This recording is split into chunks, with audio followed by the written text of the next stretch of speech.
everybody, welcome to my channel. As you guys may or may not know, this is my first ever YouTube video.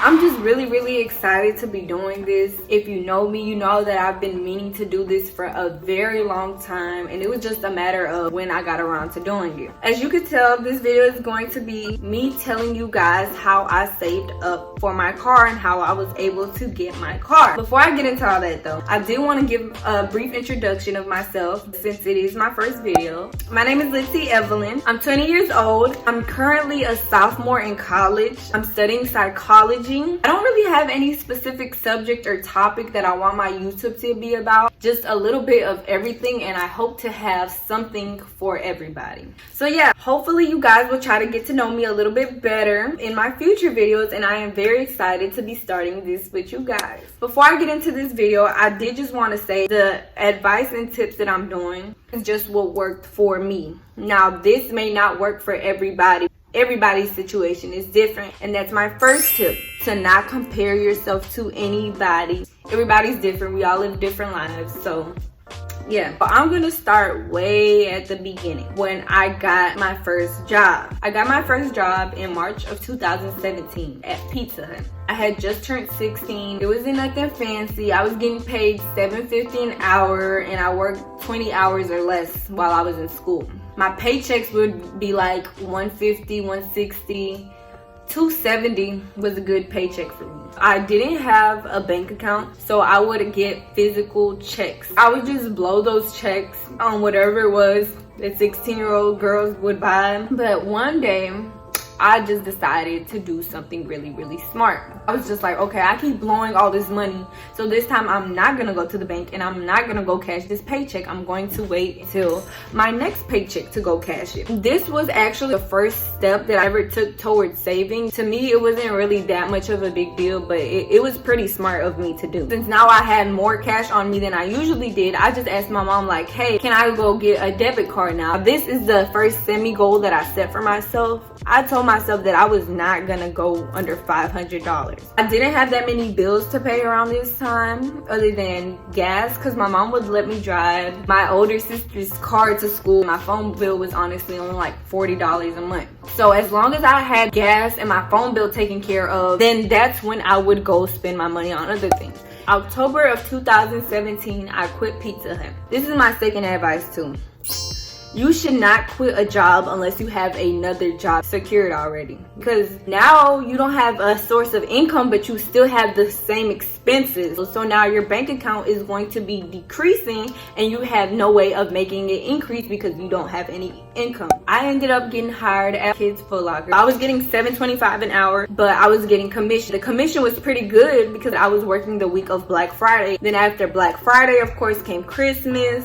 Then after Christmas came tax season. So yeah, I was doing pretty good at Foot Locker. My third tip is to find any additional source of income that you can, which is exactly what I did. I decided that I wanted more money. I got me another job at a Smoothie King that was in the same mall as the Foot Locker I worked in, because that was really convenient to me. Whichever paycheck was bigger, that's what I just would try not to touch, and whatever the smaller one was, that was what my spending limit was for 2 weeks. This is actually just a small part of the story that is going to matter a lot later. I remember I had an iPhone 6 at the time. By this time, the iPhone XR and everything had already came out. We all know how iPhones get whenever a newer model comes out. It's up. So I decided that it was time for me to get a new phone. I had a prepaid phone plan, so whenever I had to get a new phone, I had to pay in full for it. I was like, okay, I'm 18 now. Let me go get a credit card and see if I could get a phone off credit. But I didn't exactly know how credit worked. I walked in there with my new little credit card, and I was like, how can I get this phone? Because I seen online that I could get it and only pay $28 a month.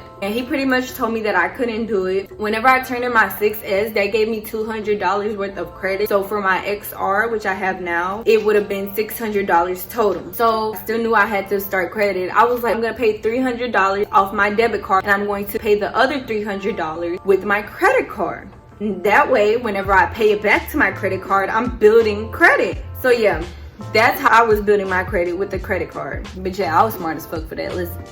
let's keep it a book. I really was. After I had bought that phone, I was kind of broke for a minute, so I did have to budget at times. And you don't even have to sit here and write it out like, oh, I can only spend this, I can only spend that. Just cut back on everyday expenses. I used to always eat at work because it was in the mall, so I would just give me something to eat there. I started bringing food from home. Only you know how much money you have. Right after Christmas, they have that period where it gets really, really slow. It's like right after Christmas and right before tax season, and it was just so slow in the mall. They started cutting hours both at Smoothie King and at Foot Locker, so it was basically like, yeah, I had 2 jobs, but I still had the equivalent hours of like 1 job. So since my hours were being cut, what I decided to do, I decided that I was gonna start selling brownies at school.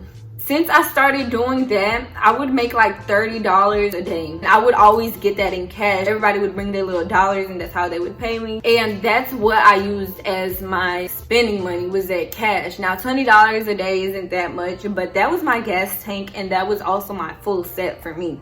So for me, that was really helpful. Getting hours at Smoothie King and I'm barely getting hours at Foot Locker. So those 2 paychecks that I was getting, I just tried to leave that in my checking account. Now my checking account is just building and building and building, and I'm just using the cash for my brownies. You know, I barely have to touch my credit card. Like I said, it was tax season. Everybody was in there spending. I'm in here telling my coworker like, man, if only I got a refund, this and that. That's why I say it's about mindset. Them people could have decided to just put all that shit in their savings account the way that I would have did that, but they wanted to buy them $200 shoes. And I remember when I got my check from Foot Locker, and this was the biggest check that I have ever gotten so far. I had already been thinking about opening a savings account, so I just took it upon myself to go. Then that summer I got a job at Target. I was making more money than I had before, and it was more consistent. I was now getting paid $13 an hour. I was working that entire summer. I was working my buns off. I went back to school, but I was starting my college freshman year at UL. I was driving back and forth from Laffey to BR. This is where I say, like, the whole saving process is not going to be sunshine and rainbows all the freaking time, because Lord knows it wasn't for me. I did go through a period where I didn't have a job and I had to pay